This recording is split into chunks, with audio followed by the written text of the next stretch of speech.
create this effect in Illustrator. Create a hexagon and size it to your desired effect, and make sure it's centered into the artboard there.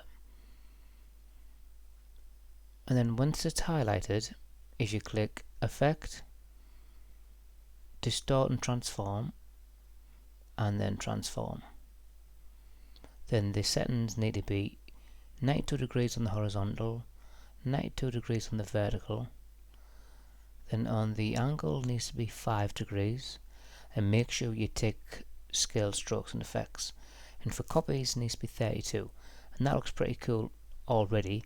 However, if you highlight it and give it a gradient, it will transform it into that. If you like it, give me a like and follow for more.